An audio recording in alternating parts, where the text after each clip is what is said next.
So as promised, how to do it in a calculator. Dead easy. So here's a Casio. This is the FX83 GT Plus. Very abundant calculator. Now been replaced with another newer model that costs more money but does the same just about. Very easy to do. So how do I convert? So there's a function on these calculators and other calculators. There are other calculators available on the market. And it's easy. So the process with this one is, let's say I want to convert 3 plus 4. So I would just simply go Shift, and then I would press the plus button that has the letters POL above it, and then I get pole. Let me calculate. I get this.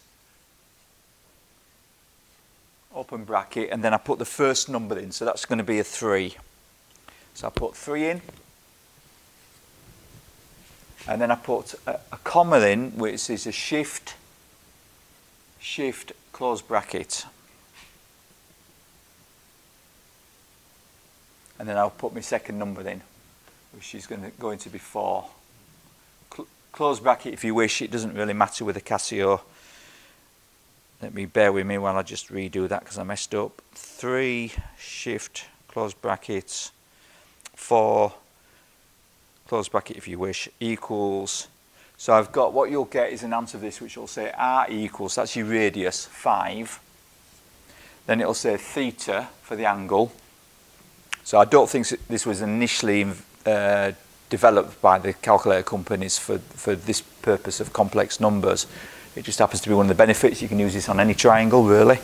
But theta equals 1.53.13, and then it's got other decimal points 0.102. Okay, so I tend to round it to 5313 because it's fairly accurate. So I would write that obviously like this. Dead simple. Let's do another one very quickly. Let's say, for example, let's do this one.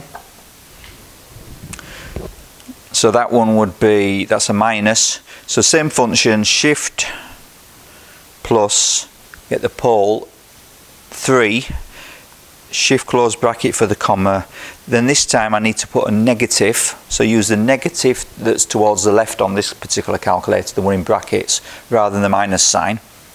Negative, and then it's 4. Close brackets equals, this time I've got negative, so I've got a minus there, minus 53. Okay, if I do it in this segment and put that value, that same proportions, minus and minus. In fact, let's do that one as another example. So this time I'm doing, in this segment, minus 3, minus 4, J4. Let's have a look, shift plus negative 3, shift close bracket, negative 4 to represent my imaginary number, and that gives me 5 again. The length's always going to be the same, it's a modulus, so it's not got the minus sign, and this one it's minus 126.8698 with more decimal places. So I've probably put in that minus 126.87. I think would be near enough for that one, and so on. So it's dead easy. What about going the other way though? What happens if I'm given the polar form and I want to convert it back to rectangle? Well, they help us again there. This time I use shift and the minus sign, which gives me a rectangle. So this time I get this rectangle. This time I put the number in, the modulus, which is 5. So I put 5 in, and then the comma. So 5, shift, close bracket, and then I put my 53.13 in, and hit enter. 53.13 equals, so what you would get is x equals and y equals answer. So I've got 3.000007, lots of zeros, 1, 4, 6. This is because this angle's not correct, not precise. It is correct, but it's not precise enough. So I get this slight error.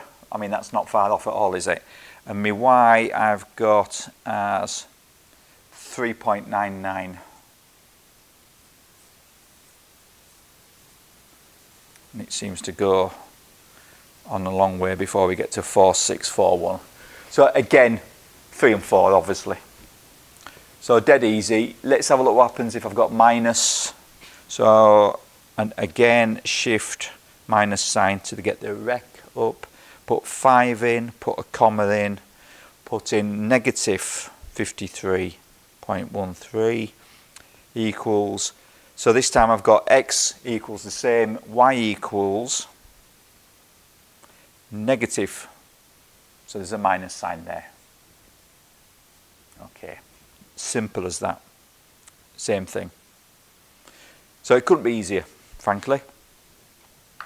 Okay, thank you.